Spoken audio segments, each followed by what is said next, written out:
yang akan menjelaskan. Nah, kita mulai dari introduction Bapak Ibu. Yang pertama, definisi, ya. Apa itu project? Gitu ya. Eh, Sebelum saya menyampaikan uraiannya, barangkali bisa dilihat di sini ilustrasinya, gitu ya. Ada ilustrasi gambar di sini. Jadi ada yang bertanya begini, is your project in a good shape? Gitu ya. Apparently, gitu. Dia jawabnya begitu. Nah, lalu dia bilang, we start 5 years ago and no one has stopped us yet. Nah, artinya apa ya Bapak Ibu ya? Apakah yang dia bicarakan ini adalah suatu project menurut Bapak Ibu?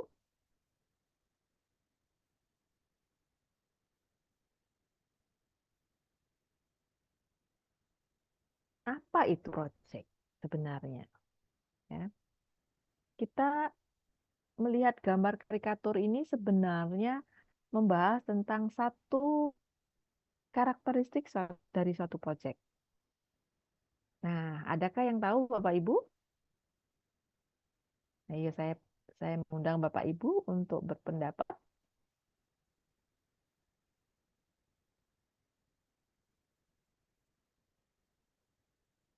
Saya Bu, Silakan, saya memanggilnya Pak Sani, betul Pak?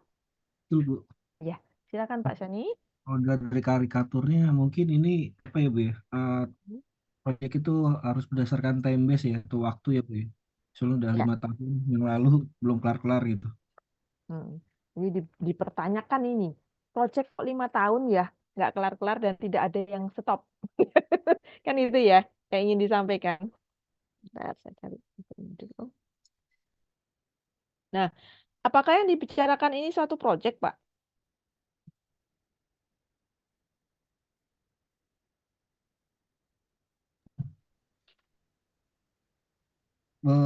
Ya bagian sih Bu ya. Itu Mm, dia berbincang terkait proyek sih Bu. mm, Tapi kalau untuk proyek sendiri karena karikaturnya cuma apa ya, simple gitu. mm. Saya belum bisa menetapkan lagi apakah ini ada proyek atau tidak gitu. Oke, Karena nggak ada baik. bentuknya Bu. Ya. Baik, jadi ini sebenarnya berkaitan dengan penjelasan ini ya. Apa itu project, Bapak Ibu? Jadi project itu kalau di sini ya, saya mengacu ke salah satu sumber ya, complex, non-routine, one-time effort, limited by time, ya, non-routine. Nah, ini salah satu karakteristik daripada project. Jadi kalau kompleksnya, ya depending gitu ya. Ada project yang memang sangat kompleks, ada yang tidak terlalu kompleks ya. Tetapi saya kira yang menjadi karakteristik khususnya adalah dia limited by time ya. Jadi ada jangka waktunya Bapak Ibu kalau project kita berbicara project dan biasanya adalah non rutin. Non rutin itu dimaksudkan adalah project itu tidak sama biasanya dari waktu ke waktu ya. Meskipun ada kemiripan tetapi tidak plek, tidak full similar, tidak fully similar gitu ya. Jadi misalkan proyek perumahan Bapak Ibu, proyek perumahan itu kalau kita lihat developer, pengembang gitu ya, dia pengembang tertentu membuka satu klaster misalkan di satu wilayah ya. Besoknya ini proyek pengembangan perumahan, katakanlah demikian, perumahan di em, di suatu wilayah tertentu Bapak Ibu. Nah, proyek ini selesai, ada batas waktunya kan ya.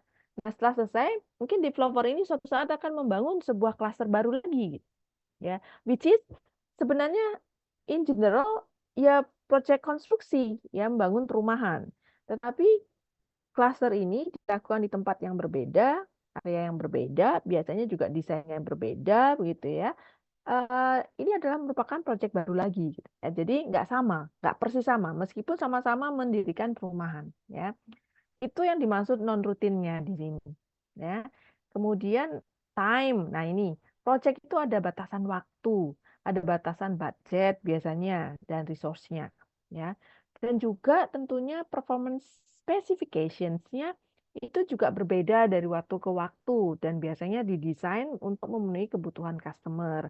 Atau dengan kata lain, suatu project itu salah satu tujuannya adalah yang memenuhi spesifikasi atau requirement daripada customer tersebut kan gitu ya. Nah, jadi di bawah ini Bapak Ibu bisa lihat major karakteristik dari suatu project. Ya, yang pertama dia memiliki suatu objektif, ya, punya tujuan. Tujuannya untuk apa sih bangun klaster ini? Tujuannya untuk apa? Ya, tujuan yang dimaksud di sini adalah lebih pada ini ya Bapak Ibu ya, tujuan dari pada proyeknya itu sendiri, bukan bukan untuk memenuhi customer need gitu bukan, tapi customer need yang apa gitu ya. Artinya apa yang ingin ingin dilakukan oleh proyek tersebut. Misalkan ingin membangun perumahan dengan tujuan adalah memberikan tempat apa namanya? Suatu tempat hunian untuk untuk segmen tertentu barangkali seperti itu ya. Jadi objektif. Kemudian juga memiliki lifespan. Ada beginning, ada end. Nah, ini yang related pada gambar yang karikatur ini gitu ya. Jadi ini udah dimulai 5 tahun yang lalu, tetapi tidak pernah ada yang menghentikan lah. Berarti nggak ada end-nya gitu ya. Project biasanya karakternya ada end-nya atau ada batas waktu berakhirnya. Ditandai dengan handing over biasanya, Bapak Ibu. Kemudian suatu project itu biasanya melibatkan partisipasi yang multi functions gitu ya. Jadi across the organizational participation. Jadi biasanya melibatkan berbagai macam eh, tim yang memiliki background yang berbeda, dibedakan bisa dari keahliannya, bisa juga dari asal fungsinya di departemen begitu atau organisasinya. Kemudian involve doing something never been done before gitu ya. Jadi ini maksudnya adalah unik gitu ya. Jadi project itu biasanya unik. Unik ini artinya tidak sama. Nah, tadi sudah dijelaskan Bapak Ibu kenapa tidak sama. Kemudian ini ya berkaitan dengan karakteristik yang kedua, dia punya specific time ya. Dia ada cost atau budget tertentu dan punya performance requirement tertentu. Nah, ini kurang lebih project itu bisa didefinisikan atau diartikan seperti itu ciri-cirinya. Ini saya tekankan lagi ya. All project have a beginning, a middle, and an end, gitu ya. Jadi ada akhir.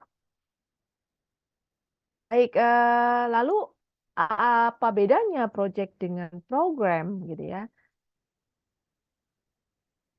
Em, Kadang sering dibolak-balik Bapak Ibu gitu ya. Em, Sebenarnya program dan project itu berbeda. Program itu adalah sesuatu aktivitas yang satu rangkaian aktivitas ya yang dikoordinasikan, saling terhubung satu sama lain dan mungkin bisa melibatkan lebih dari satu project ya. Yang dilakukan secara kontinu, ya, terus-menerus, dan waktunya juga cukup panjang, ya, untuk mencapai suatu goal tertentu. Jadi dari sisi waktu, program ini lebih panjang gitu, dan bahkan mungkin nggak ada akhirnya gitu ya. Jadi eh, waktunya extended begitu. Eh, dan program ini sebenarnya kalau dilihat dari konteks level begitu, ini higher level yang lebih tinggi dari project karena biasanya program itu bisa terdiri dari beberapa project begitu ya. Kumpulan project-project itu bisa ke program gitu ya. Nanti ada di slide belakang juga akan dijelaskan kembali ya.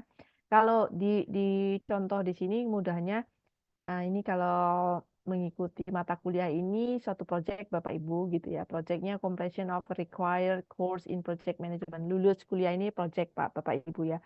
Ada awalannya hari ini, nanti ada endingnya gitu ya. Nah kalau nggak lulus-lulus gitu, Pak, itu lain cerita ya Bapak Ibu ya. Jadi diharapkan lulus begitu mata kuliah ini. Nah, sementara kalau program itu adalah tidak cuma project management saja, tetapi juga seluruh mata kuliah yang ada di dalam program Bapak Ibu semua gitu ya. Jadi itu kalau diberikan contohnya. Nah, ini ada komparasi antara project apa project yang eh, merupakan kegiatan yang non rutin dengan kegiatan-kegiatan yang rutin. Mungkin bisa untuk menambah contoh-contohnya Bapak Ibu. Mungkin seperti yang saya belum tahu ya Bapak Ibu bekerjanya di bidang apa saja. Nanti mungkin saya cari tahu gitu sambil nanti menanyakan.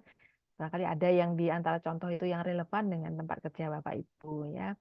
Jadi proyek itu kalau dilihat di contoh-contoh ini, contohnya misalkan mana ini yang kita pakai ya, uh, setting up a sales kiosk for professional accounting meeting itu project. Tapi kalau terkait dengan daily entering sales receipt into the accounting ledger itu rutin, repetitive work, itu bukan project ya. Nah, ini juga beberapa contoh dari satu project. Uh, Pembangunan apa jalan raya, jembatan, jalan tol, uh, pembangunan apa namanya dams apa dams itu tanggul dan sebagainya begitu ya, developing website, hardware software systems, ya berbagai macam lah banyak Bapak Ibu ya. Apakah di kelas ini ada Bapak Ibu yang bekerja di sektor construction?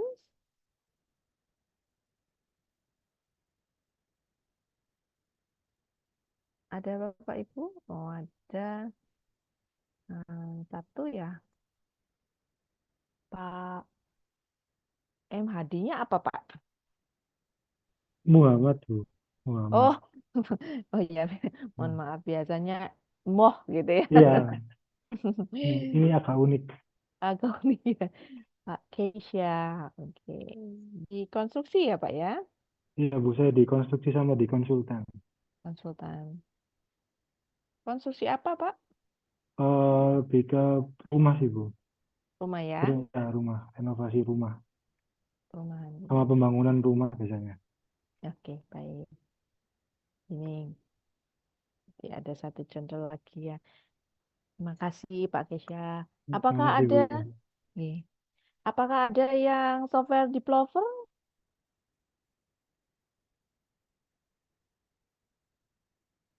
Oh, Pak Tommy ya. Pak Tommy di software developer ya, Pak? Iya, Programming atau gimana, Pak? Software di apa? Dana Indonesia. Maaf? Software ini Dana Indonesia, Bu. Oh. Digital payment. Hmm, baik. Kalau teman-teman di sini, terima kasih Pak Tommy ya. Saya lanjutkan. Apakah ada yang di pembangkit listrik, energi, Ada, Bu. Pak Tagiat? Iya, Bu. Pak Tagiat ya. Di mana Pak? Saya di Kalimantan Tengah di PLTMG, Bu. PLTN. PLTMG, pembangkit listrik mesin gas. Ya, PLN. Mm-mm.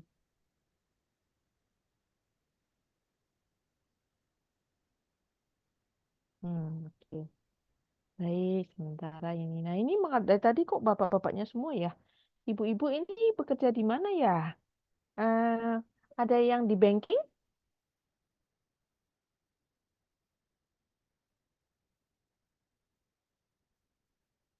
Banking tidak ada. Nah, ini saya ingin tanya. Ini namanya cantik banget, Gegap Gempita. Mbak Putri. Iya, Bu. Panggilannya apa, Mbak? Saya panggilannya GG, biar gampang aja. GG ya. Wah, ini namanya Iya. anu banget, unik ini. Seperti tadi project itu unik. Ini namanya unik saya Gegap Gempita. Berarti Mbak Putri ini pasti orangnya sangat ceria ya. Ya, amin, Bu. Sayangnya kita nggak bertemu offline ya. Nah, Hmm. oke, kalau Mbak Putri, Oke, kalau saya perkenalkan Bu, saya GG. Sebelumnya memang ada pengalaman di retail industri ya, lama di sana. oke, Cuma saat ini kesibukannya memang menghandle beberapa project event sih Bu, di bagian marketing event. Seperti itu. event ya. Hmm. Ya, betul, marketing event. Ini marketing event apa aja nih? Jangan-jangan konser-konser gitu ya? Enggak sih Bu, enggak, enggak. Kalau Konser-konser konser kayak belum belum belum ya. belum pernah handle sih. Oh gitu. Kali-kali aja nanti suatu saat kayak kemarin yang pas waktu ya bukan saya sih gitu ya. Oh ya. Teman-teman yang pas waktu itu loh kemarin siapa namanya yang war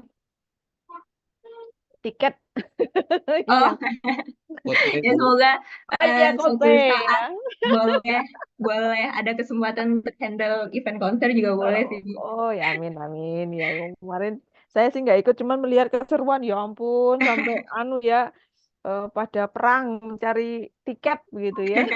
Iya, Oke. Baik, sementara ya, ini ya, terima kasih. sukses ya. Ya, terima kasih Bu Dia. Baik. Nah, ini sementara anu beberapa dulu yang saya tanyakan ini sambil jalan ini ya. Nanti yang tidak saya bisa nanti menyelesaikan begitu nanti bila memberikan pembahasan atau tugas-tugas barangkali ya, Pak Ibu ya. Sementara baru separuh ini, belum semua ini, bukan separuh lagi, cuman seperberapa ini. Em, Baik, karena di sini contohnya saya example of project, saya sedang coba memahami Bapak Ibu ini kira-kira project yang ditangani biasanya apa saja, gitu ya. Nanti bisa sambil jalan kita akan gali lebih banyak lagi. Lanjut, sampai di sana sudah dipahami ya Bapak Ibu definisinya. Nah, ini beberapa anu ya, beberapa fact gitu ya yang dimana penekanannya adalah ternyata tidak semua proyek itu anu ya eh, berhasil ya. Kalau dilihat di sini, jadi di antara semua proyek yang ada, menurut Ramasani dan Jergias tahun 2015 begitu, ternyata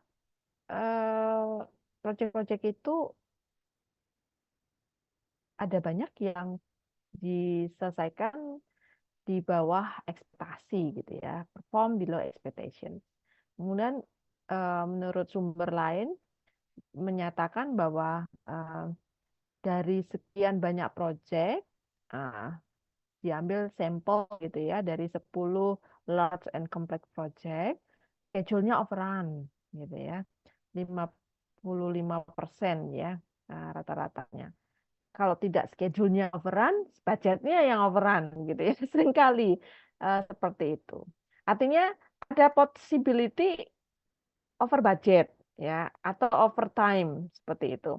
Nah, kalau menurut sumber yang ada di Johnson 2009, di sana sebutkan 32% of IT project were deliver successfully. Eh, Cuma 32, berarti masih di bawah 50 ya yang sukses di bawah untuk IT project. Sementara data lain di dalam Johnson disebutkan 44% di project itu di deliver lambat, over budget, kemudian juga ternyata performanya juga tidak sesuai harapan ya. Dan bahkan ada juga project-project yang di cancel sebelum penyelesaiannya dan sebelum selesai di cancel begitu ya. Mudah-mudahan tidak terjadi di antara Bapak Ibu semua. Nah, sehingga muncullah pertanyaan di sini ya. Eh, untuk mungkin tepatnya kita diskusi ya Bapak Ibu ya. Ini diskusi sebentar 5-10 menit. Coba Bapak Ibu coba dipikir-pikir, ingat-ingat pada waktu dulu menangani proyek begitu di perusahaan Bapak Ibu yang baik yang lalu maupun sekarang begitu ya. adakah proyek yang sukses atau yang gagal? Ya, mungkin itu dulu. Kemudian barangkali bisa di-recall kembali penyebabnya dia sukses apa, penyebabnya dia gagal apa gitu ya. Mari kita coba gunakan 5 menit untuk memikirkan, kemudian 5 menit berikutnya barangkali beberapa Bapak Ibu dapat melakukan sharing ya, pengalaman Bapak Ibu. Silahkan Bapak Ibu, sukses ya. Kalau di sini ada quote ya, quotations yang diambil di sini. The project manager traditional role has been to balance scope, schedule, and budget to deliver the specific output. But often, achievement of this traditional objective does not mean that the project is perceived to be successful. Ya. Jadi maksudnya di sini traditional role itu melihat bahwa ya tugasnya project manager itu membalancekan 3 hal tadi ya. Jadi scope, waktu, budget. Tapi uh, meskipun dia sudah bisa membalancekan ketiga hal tersebut, itu sebenarnya belum tentu menunjukkan bahwa proyek itu sukses atau tidak. Nah, ini Bapak Ibu setuju nggak sih dengan pernyataan ini? Project manager udah membalancekan ya, tetapi masih tetap dianggap tidak belum tentu ini artinya suksesnya suatu proyek. Jadi artinya suksesnya proyek itu nggak cuma melulu dilihat oh not overrun, not overtime misalkan gitu ya, within the project gitu, within the scope of the project ya. Nah, menurut Bapak Ibu bagaimana? Setuju atau tidak dengan pernyataan ini? Satu aja mungkin dari Bapak Ibu ya, barangkali yang belum dapat kesempatan tadi raise hand atau sharing. Apakah ada yang setuju atau tidak setuju? Nah, yang lebih penting kenapa nggak setuju atau kenapa setuju ya?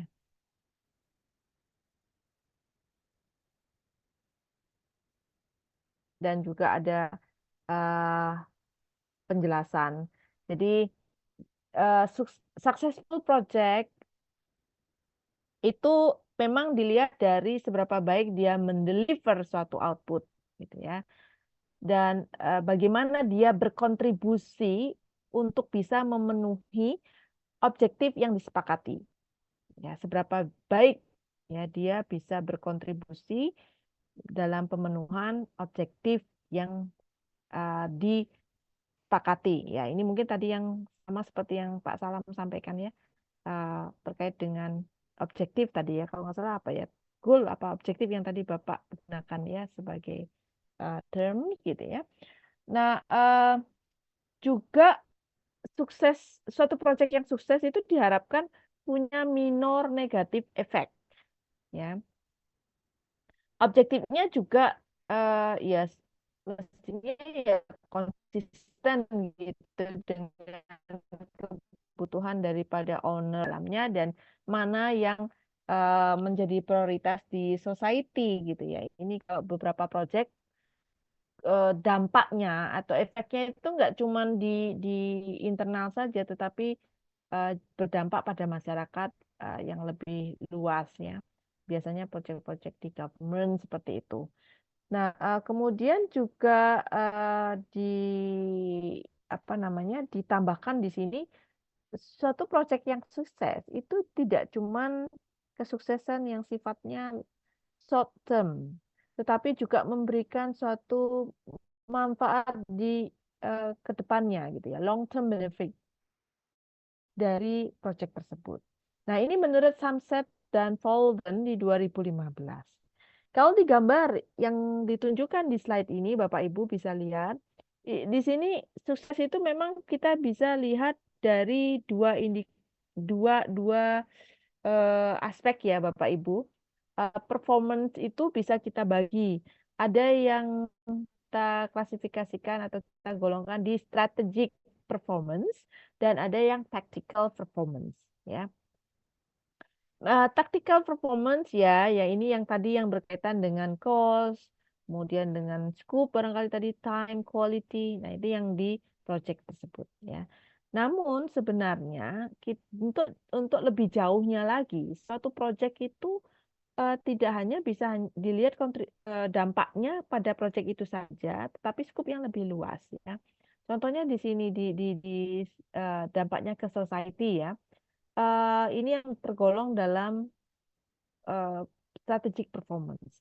Jadi relevansi dari proyek tersebut dan dampaknya pada masyarakat yang lebih luas, kemudian effectiveness dan sustainability. Ini tadi yang dimaksud dari pertanyaannya. Apakah cukup hanya dengan tactical performance saja mengatakan bahwa proyek itu sukses?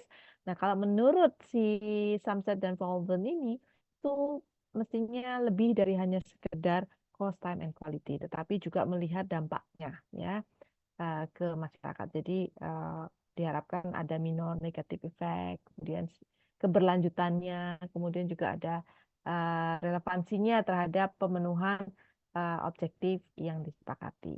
Ya, mungkin itu yang tadi ya uh, maksud pertanyaan tadi.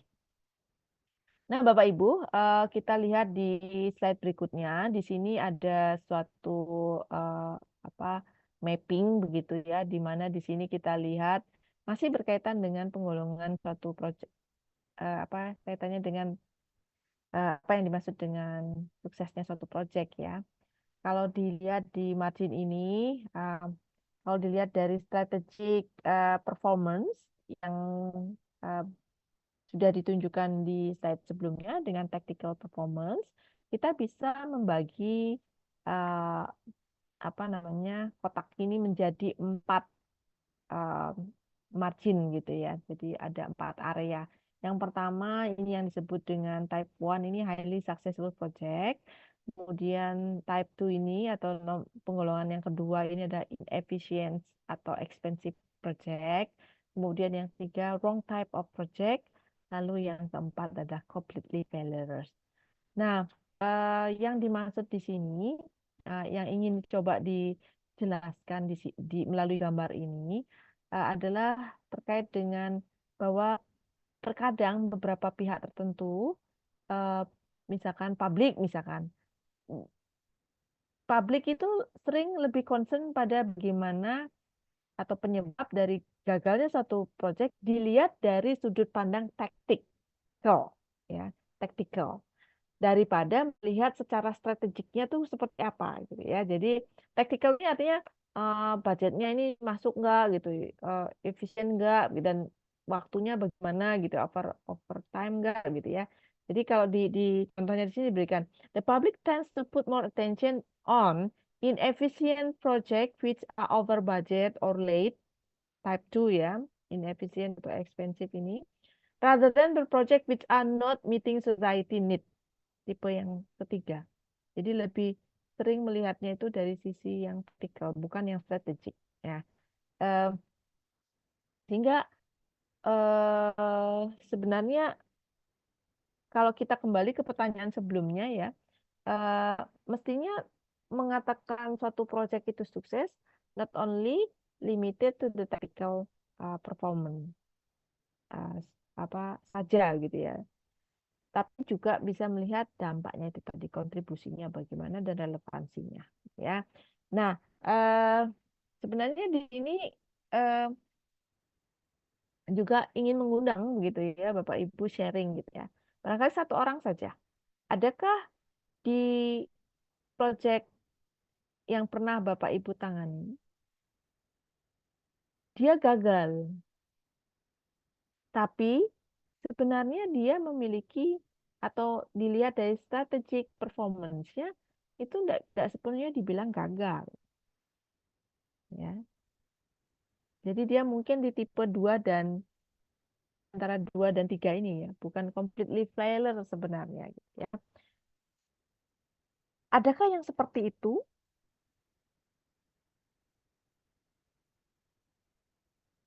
Atau sebaliknya ya, dia sukses di tactical,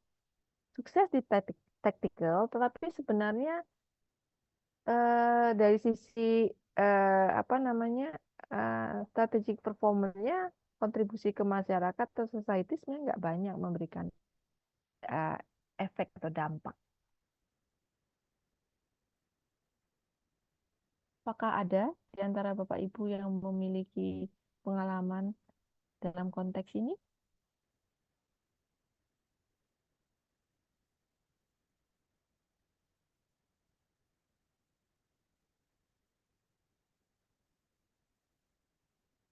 Nah, kelihatannya ini tidak ada ya Pak, Bapak Ibu ya. Oke, kalau gitu kita jadikan bahan pemikiran saja gitu ya. Jadi kita extend definisi project sukses ini gitu, tidak hanya limited to the tactical performance saja Bapak Ibu. Ya. Entah, proyek-proyek pemerintah barangkali bisa menjadi contoh di sini gitu ya. Kalau dilihat dari hmm, beberapa proyek pemerintah itu dari sisi misalkan pembangunan jalan tol gitu ya. Misalkan contohnya jalan tol kalau yang dari arah eh, Jawa Timur ke Banyuwangi sekarang kan tolnya sudah tambah panjang gitu ya. Eh, dengan adanya tol ke Probolinggo ini menghemat waktu sangat banyak masyarakat yang melintas di jalur Pantura Timur gitu ya. Nah, tapi kalau dilihat dari pengguna jalan atau mungkin tidak cuma yang kasus maksudnya jalan tol yang ke Banyuwangi ya, dari apa namanya Jawa Timur, Surabaya ke Probolinggo ya, tapi juga jalan tol yang dari Surabaya ke daerah Jawa Tengah ya, yang baru dibangun gitu ya. Itu sangat bermanfaat dalam hal penghematan waktu ya. Sekarang kalau ke Jogja, ke Semarang, itu cepat sekali melalui jalan tol tersebut ya. Tapi kalau kita lihat kadang kalau melintasi itu penggunanya kok sedikit ya, nggak banyak ya, belum banyak. Nah, kalau belum banyak berarti bisa jadi ini belum belum proyek tersebut belum PP barangkali ya. Dan dalam pelaksanaannya bisa jadi budgetnya bengkak gitu ya. Tetapi kita nggak bisa mengatakan proyek itu gagal gitu. Sebenarnya itu memberikan kontribusi itu bisa memberikan benefit kan begitu eh, ke masyarakat yang lebih luas. Tapi ini memang debatable ya. Pembangunan maksud saya begini, eh, pembangunan jalan tol, proyek jalan tol itu kalau kita lihat dari pengguna jalan itu memang memberikan akses kemudahan bagi pengguna jalan untuk bisa mobile dari satu daerah ke daerah lain dalam waktu yang lebih cepat. Tetapi memang dampaknya ke ekonomi masyarakat itu juga ada ya.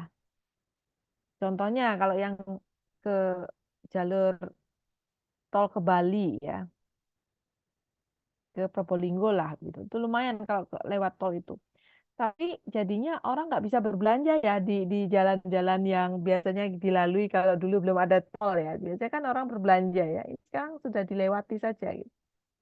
Nah, itu barangkali perlu dilakukan satu assessment tersendiri gitu ya. Mungkin itu bisa memberikan gambaran mengenai gambar ini. Ya, selanjutnya kita mencoba melihat membandingkan dua gambar yang sudah kita lihat di awal, di mana yang triangle ini lebih ke eh, sudut pandang tradisional, yang melihat suksesnya proyek itu dari sisi ya tactical performance. Sementara kalau yang modern view lebih ke juga melihat selain tactical performance ya. Nah, ini memang ada diskusi gitu ya, tapi saya skip saja uh, untuk kita menghemat waktu. Jadi apakah sekarang ini di perusahaan Bapak lebih ke traditional view di dalam melihat proyek yang sukses atau ke modern view? Nah, ini saya tinggalkan pertanyaan ini di benak Bapak Ibu masing-masing ya. Ya, Pak Salam, silakan. Apakah ada komentar? Ya, saya pengen dijelaskan ulang Bu yang bedanya tentang performance dengan tactical. Ya. Jadi mengenai terima kasih. Ya, jadi maksud di gambar ini Pak Salam bahwa suatu proyek itu kan tadi kita membahas tentang kapan sih kita mengatakan atau apa kriteria suksesnya suatu proyek begitu ini Pak. Kalau dulu kita melihatnya lebih ke tactical performance, di mana kriteria sukses itu dilihat dari cost, dilihat dari waktu, dan juga dari kualitinya, ya. Dari aspek tactical, ya. Seperti contohnya, apakah proyek tersebut tidak overrun budgetnya, apakah dia tidak overtime waktunya, gitu ya, apakah kualitasnya bagus atau tidak, gitu. Itu yang dijadikan alat ukur untuk menentukan sukses tidaknya suatu proyek. Nah, di modern view memperluas pandangan sukses tidaknya suatu proyek, ya.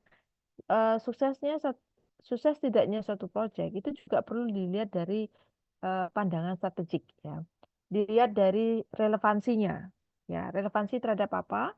Terhadap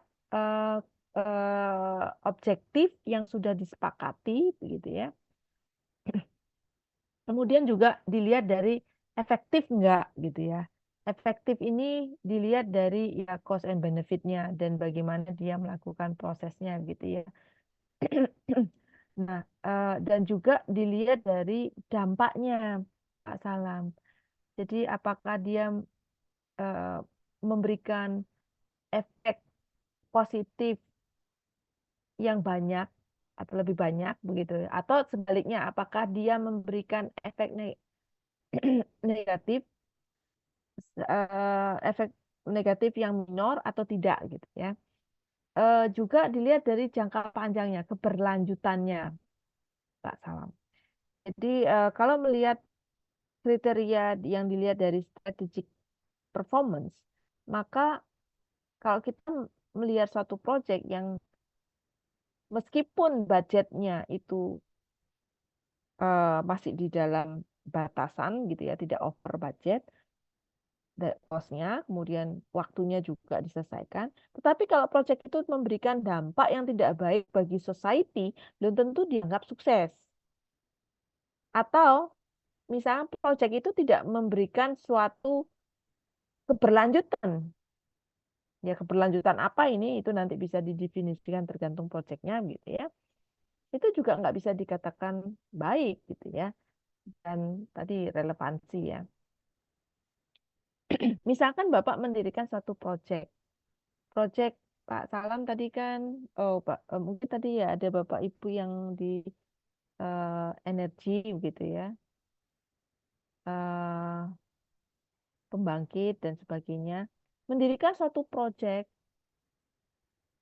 di mana proyek tersebut mungkin dari sisi taktikal tidak ada masalah, tapi keberadaan proyek tersebut itu mengancam kehidupan yang ada di sekelilingnya, misalkan environment-nya gitu rusak, misalkan begitu ya. Lalu ini jadi negatif efeknya itu ada gitu ya. Kemudian itu menyebabkan apa namanya lingkungan atau sumber daya yang ada di sekitarnya tidak bisa dipergunakan lagi di jangka panjangnya, misalkan begitu Pak. Jadi kira-kira itu yang bisa saya jelaskan mengenai apa tactical performance dan strategi performance ini Pak ya. Jadi untuk melihat dalam konteks sukses tidaknya suatu proyek. Pak. Kalau misalnya hanya strategic performance, apakah bisa dianggap sebagai sebuah kesuksesan proyek juga? Saya kira kita harus mulainya dari tactical performance dulu, Baik. Pak ya. Jadi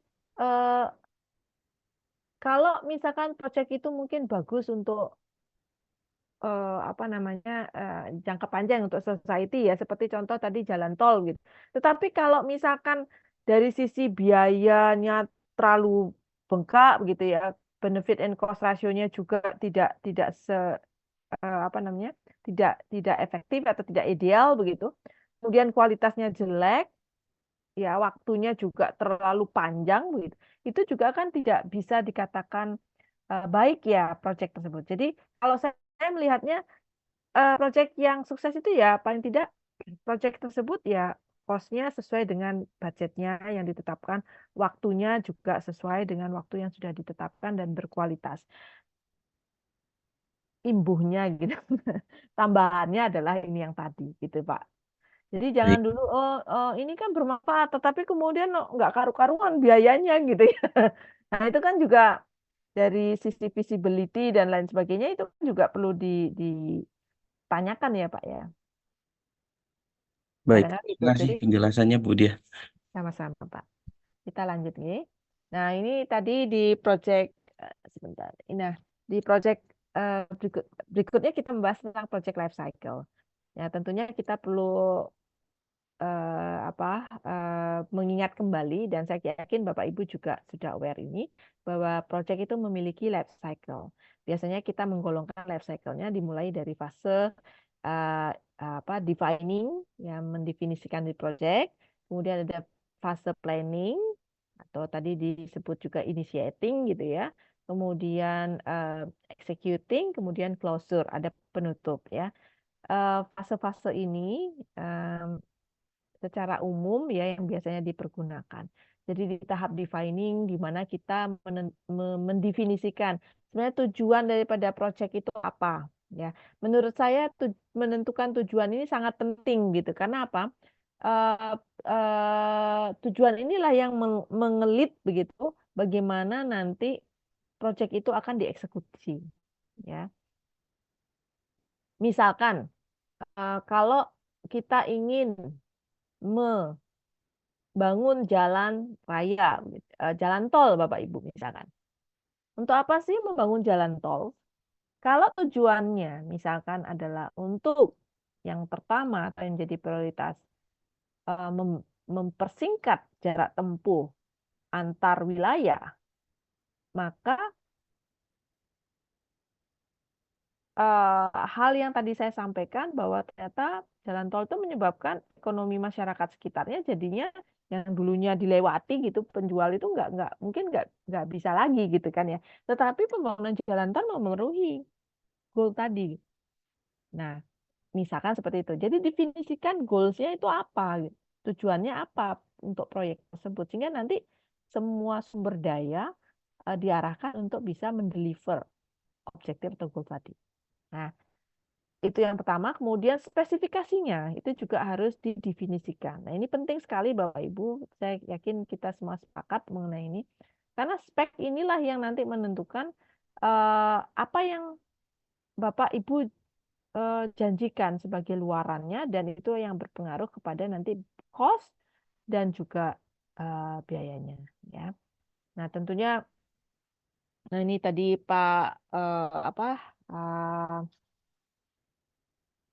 Kesha ya, misalkan di konstruksi ya, uh, sangat penting kan ya Pak ya, menentukan juga ini rumahnya itu nanti seperti apa spesifikasinya gitu, karena itu akan mempengaruhi RAB-nya juga kan begitu ya Pak ya.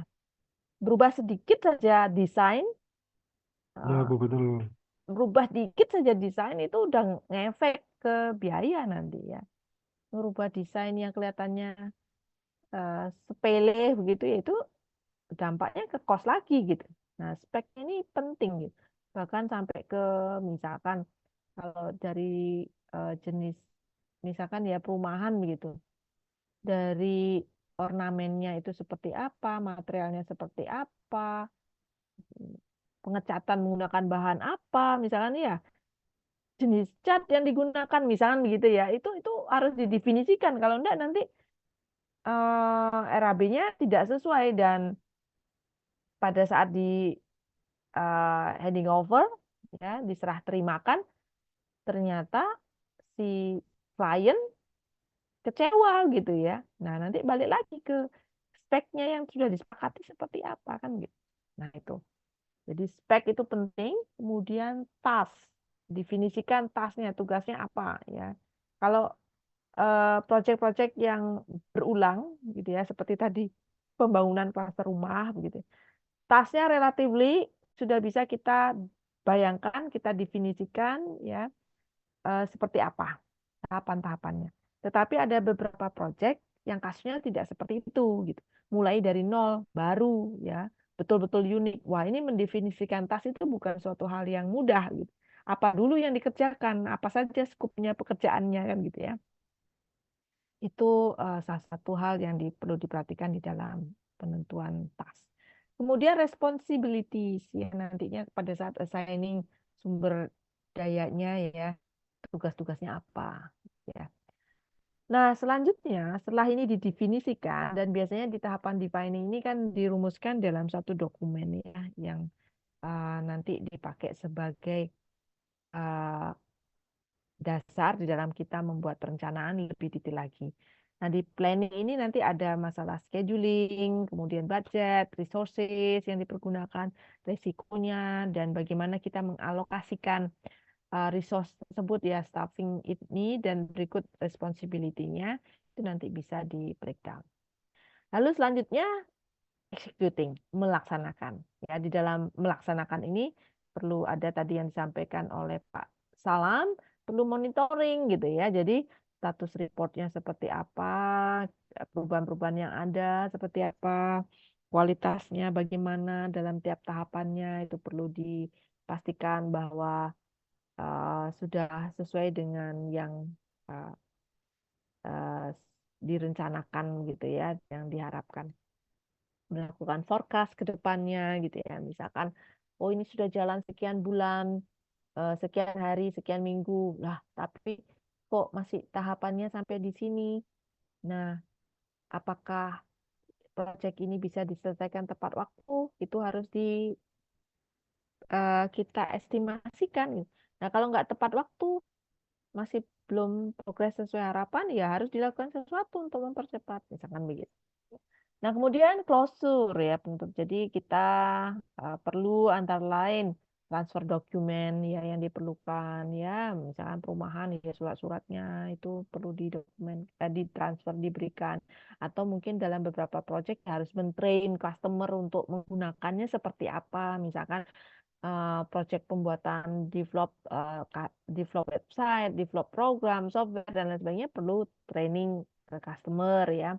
Kemudian ya dari sisi pelaku proyeknya ya, setelah di closure kita harus rilis resource yang dipergunakan termasuk sumber daya orangnya, manusianya, termasuk juga peralatannya. Melakukan evaluasi terhadap pelaksanaan proyek itu juga sangat penting sehingga nanti apa yang bisa dipelajari untuk kesuksesan proyek berikutnya itu dapat dilakukan ya. Nah, iya. Mbak Yudit, gimana? Ada raise hand? Bertanya, Bu, Silahkan. boleh back ke slide sebelumnya nggak, Bu? Ya, ini. Oke, misalkan kita sudah closure ya, Bu ya. Kita sudah closure terhadap salah satu project, terus kita pasti kan ada evaluation and lesson learn. Nah, kita punya improvement. Apakah ketika kita melakukan improvement itu kita defining ulang lagi, atau kita melanjutkan, ya kalau misalkan kita melanjutkan project yang project kita yang sebelumnya itu, apakah kita bisa disebutkan kalau misalkan itu belum di end ya, Bu ya? Karena kan kita melakukan improvement. Berarti masih ada tahapan executing lagi, ada tahapan planning lagi dan executing lagi. Atau Oke. mengulang lagi, atau Baik. Di dia seperti tahapan, apa ya, Bu ya? oh baik. Ya, kalau di konteks ini, closure artinya sudah ending dari project. Ya. Jadi kita sudah menyelesaikan project, tidak ada aktivitas lagi, sudah kita handing over ke klien, begitu. Namun memang di dalam beberapa project case, gitu, ada masa ini ya garansi, ya masa garansi. Misalkan project perumahan itu kan diberikan berapa biasanya Pak Kesha, rumah berapa bulan gitu ya masih menjadi tanggungan developer gitu jika ada kerusakan. Jadi bisa diperbaiki. Nah, kemudian ada beberapa project selain konstruksi itu juga ada masa garansinya. Apa istilahnya saya? Mungkin ini istilahnya berbeda-beda ya. Jadi di mana selama masa itu kita masih dimungkinkan untuk melakukan perbaikan-perbaikan jika quality daripada project tersebut ada yang tidak sesuai. Ya, mungkin paling gampang seperti project ini kalau konteksnya project perumahan gitu ya, seperti yang tadi saya sampaikan. Misalkan kalau mendirikan perumahan itu kan pada waktu musim kemarau, kebocoran itu baru bisa dilihat pada waktu terjadinya musim hujan kan gitu ya. Nah, sehingga itu diberikan garansi jika ada kebocoran-kebocoran itu masih akan diperbaiki oleh pihak developer. Itu misalkan. Tetapi kalau kasusnya Mbak Yudit ini saya juga kita perlu lihat konteksnya gitu ya. Seperti apa. Namun biasanya kalau sudah closer ya tahapannya adalah masa garansi sebenarnya konteksnya. Jadi kalau improvement em, apa ya bukan yang besar ya mestinya ya Mbak Yudit ya. Iya, Eh, Bu. tapi lebih ke penjaminan terhadap kualitasnya. Ya kalau ada hal-hal yang tidak sesuai dalam waktu ini misalkan ya menggunakan misalkan website, misalkan atau aplikasi, ternyata setelah di handing over baru ada muncul problem gitu ya, di mana ada problem yang tidak diketahui saat sebelum atau sesudah serah terima itu gitu ya, Ya, artinya Bu. baru muncul dia gitu ya. Mm. Misalkan kalau pembuatan project menginstalasi alat, setelah semua waktu di running pada saat dalam rangka serah terima, oke-oke aja. Tetapi kemudian pada saat full operate gitu, kemudian terjadi crash karena interaksi antar satu alat dengan yang lainnya. Nah, ini masih di dalam masa garansi yang di apa namanya masih diizinkan gitu ya untuk dilakukan sesuai dengan kesepakatan. Mungkin itu Mbak Yudit. Oke, Bu. Terima kasih, Bu, Ya. penjelasannya. Nah, ini kita lanjutkan. Nah, Bapak Ibu, ini tadi kalau membahas tentang definisi project program ini ya mungkin bisa dilihat dari uh, apa namanya piramid ini gitu ya. Jadi project itu adalah single initiative created to deliver a great benefit. Kemudian program itu kumpulannya ya, group of related project that collectively deliver a great benefit. Jadi kumpulan project ya secara bersama-sama. Nah, di atasnya itu ada penggolongan yang namanya portfolio gitu ya. Jadi portfolio ini collections dari inisiatif-inisiatif yang bisa jadi nggak selalu related gitu ya, tetapi dia eh, ada keberadaannya itu adalah untuk bisa nanti memenuhi objektif-objektif strategi dari perusahaan ya. Dan strategi di sini itu yang berperan memberikan visi gitu ya yang jelas, roadmap ke arah mana perusahaan atau organisasi ini nanti di apa namanya diarahkan gitu ya untuk dapat dikatakan sukses ya. Jadi setiap organisasi itu perlu punya strategi gitu ya ke depannya seperti apa. Dan nantinya kalau kaitannya dengan project ini tentunya diharapkan bisa inline dengan strategi daripada perusahaan ya. Eh, nah, lebih lanjut eh, kita akan membahas terkait pentingnya project management ya. Jadi tadi kita sudah membahas mengenai definisi project, program, kemudian portfolio seperti apa. Selanjutnya adalah pentingnya melakukan manajemen terhadap project tersebut. Ya, eh, Pak Tagiat ya. Oh iya, Bu. Ya, silakan. Tadi kan saya lihat itu di piramid itu strategi itu berperan. Nah, dia di ujung gitu. Pemahaman saya itu karena kelihatannya kan dia kecil itu, Bu. Tapi berpengaruh besar ke bawah. Gitu. Ya. Nah, misalnya dalam proses defining itu kita sudah menentukan strategi, tapi pada saat pelaksanaannya ternyata strategi itu tidak cocok dengan realitanya, Bu. Nah, adakah cara-cara apa yang biasanya dilakukan dalam manajemen project jika hal itu terjadi, Bu? Terima Baik. kasih. Baik, terima kasih pertanyaannya Pak Tagiat. Jadi konteks ini sebenarnya Pak Tagiat mungkin lebih ke eh, apa ya, ke project yang related pada pengembangan suatu organisasi. Jadi misalkan Pak Tagiat itu eh, bekerja di PLTG tadi ya Pak ya. Iya, Itu Bu.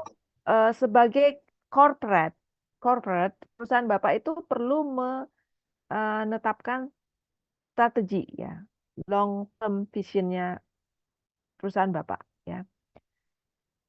Dan untuk mencapai strategi itu kan harus ada upaya Pak menuju ke sana. Nah, upaya itu kalau diturunkan menjadi yang terkecil ada project-project yang harus dibuat untuk bisa mensukseskan atau mencapai strategi yang telah ditetapkan oleh perusahaan atau organisasi atau company. Ini gambar ini dalam konteks ke sana ya Pak ya. Beda dengan kalau proyek-proyek itu bukan tidak terhubung dengan strategi daripada perusahaan ya. Itu nanti kita bicarakan lagi. Nah, apa yang tadi Pak Tagiat ini sampaikan mungkin agak terbalik ya Pak ya pembahasannya. Jadi perusahaan itu harus menentukan strategi dulu. Itu saya kira umum ya Pak ya. Perusahaan itu harus menetapkan visi misi gitu dan strategi untuk mencapai visinya kan gitu ya. Itu umum ya Pak ya untuk perusahaan-perusahaan harus dilakukan gitu ya. Dan project ini harus inline dengan strateginya Pak. Strategi daripada organisasi atau perusahaan. Misalkan kalau Bapak lihat PLTG, coba kembali lihat apa sih visi misi objektif dari organisasi atau perusahaan Bapak. Ya itu dilihat lagi itu kan biasanya punya tuh Pak ditempel di mana-mana kan gitu. Nah, misalkan anggap gitu ya bahwa perusahaan Bapak itu memiliki visi menjadi uh, perusahaan pengelola energi misalkan begitu yang memiliki reputasi internasional misalkan begitu ya, atau mungkin nggak cocok ya itu kalau yang reputasi internasional mungkin atau begini perusahaan pengelola apa istilahnya penyedia energi yang dapat menyediakan energi yang cukup bagi masyarakat secara nasional gitu ya misalkan secara nasional atau bahkan mungkin nggak internasional misalkan begitu ya itu adalah visinya berarti kan perlu strategi perlu cara untuk mencapai itu ya Pak ya misalkan tadi mendirikan apa namanya mendirikan memperbanyak jumlah kilang-kilang misalkan kilang minyak misalkan begitu ya Pak ya atau menemukan teknologi tertentu untuk bisa mensuplai atau menciptakan energi yang terbarukan, misalkan begitu. Nah, untuk bisa mencapai strategi tersebut, Bapak kan harus melakukan suatu kegiatan tertentu melalui proyek-proyek kan gitu, ya Pak ya. Mungkin ada program, kemudian ada proyek begitu ya Pak. Nah, jadi jangan dibalik, bukan strategi mengikuti proyek, tapi proyek harus mengikuti strategi, Pak. Harus inline dengan strategi. Nah, Kak, sampai di sana sudah bisa ya, Pak ya? Ditangkap ya, Pak ya? Halo, Pak Tagi. Iya, iya. Oke. Hanya Jadi, mungkin tadi saya ini kalau gambarannya perusahaan saya sebenarnya penyedia ini di proyek yang kemarin di Kalimantan. Jadi direncanakan di 2017, tapi selesainya itu handover ke asetnya ke PLN itu di 2021, di mana diharapkan awalnya itu 2 tahun aja, Bu. Gitu. Ternyata di perjalanan itu studi untuk kayak pengiriman material itu ternyata tidak realistis karena dia berada di tengah hutan, jalurnya yang berat dan sangat dipengaruhi oleh cuaca sehingga penundaan itu bisa ya sekitar 2-3 tahun baru bisa tercapai. realisasikan. Iya, gitu. Ya, jadi pemikiran saya strategi tadi itu berhubungan dengan mempersiapkan itu tadi, Bu. mensukseskan Perakhiran proyek. proyeknya ya, begitu ya, Iya, cara. Jadi ya, makanya tadi saya coba state konteks gambar ini tuh di mana begitu ya. Jadi bukan ke strategi untuk menyelesaikan proyek tersebut, bukan itu, Pak, tetapi lebih ke kaitannya antara proyek ini dengan strategi korporat secara umum gitu ya. Jadi message-nya oke. itu nanti eh, apa semestinya kenapa dia di ujung gitu ya? Karena itu kan tujuan dari satu perusahaan, strategi dari satu perusahaan, dan kalau dari sisi quantity kan nggak terlalu banyak ya Pak ya biasanya strategi.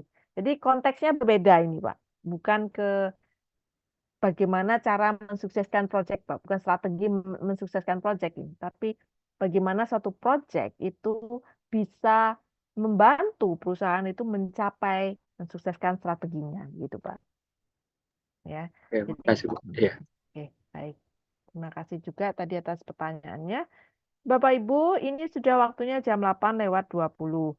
Eh, kelasnya dari sisi waktu sudah berakhir, tapi saya selesaikan dulu ini ya, satu slide ini Bapak Ibu. Masih ada slide lain, dan tadi di awal saya menyampaikan ini slide-nya mungkin tidak cukup untuk hari ini begitu ya. Nanti kita lanjutkan. Nah, ini sebelum mengakhiri kuliah pada malam hari ini penting untuk diketahui bahwa project management itu penting ya. Sekarang bukan lagi menjadi hanya pilihan tetapi harus begitu ya, harus mampu melakukan manajemen pada project dengan baik ya. Jadi di apa namanya di dalam melakukan project management, peran daripada project manager menjadi sangat krusial, dan kita harus memilih orang yang tepat gitu ya pada saat yang tepat untuk bisa menjadi seorang manajer project, karena perannya itu sangat penting, di mana perannya project manager itu ya anggap seperti konduktor gitu ya, atau mungkin dalam hal ini dia yang nanti harus mampu mengelola resource yang ada di dalam project, dia yang harus menjamin bahwa resource yang ada dan tentunya terbatas biasanya itu bisa digunakan secara optimal. Kemudian project manager ini pun juga menjadi penghubung dengan customer-nya atau kliennya. Jadi disebut customer interface karena dia yang menghadapi gitu ya apa namanya customer itu nanti pasti berbicaranya ke project manager ini. Kemudian dia tuh juga yang namanya manajer ya tentu memberikan direction, mengkoordinasikan, melakukan integrasi agar tim dari proyek ini bisa bekerja bersama-sama untuk mensukseskan suatu proyek yang sudah direncanakan. Dan inilah salah satu tugasnya adalah agar mensukseskan daripada proyeknya dan bisa menampilkan performance yang baik gitu ya. Baik, ini dulu Bapak Ibu, saya sudahi karena biasanya Bapak Ibu ini setelah ini ada kuliah lagi ya. Apakah kelas ini juga demikian? Hari ini cuman ini aja, Bu. Oh, boleh terus. Enggak ya.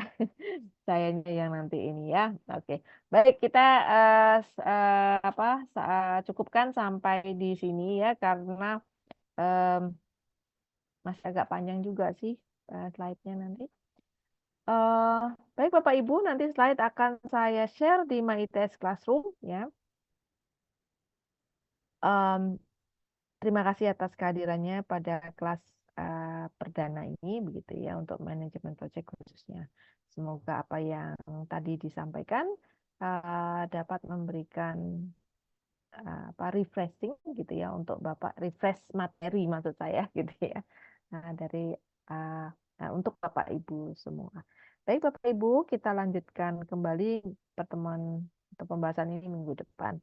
Selamat beristirahat. Sampai ketemu minggu depan. Terima kasih, Bu. Terima kasih, Bu. Makasih Bu.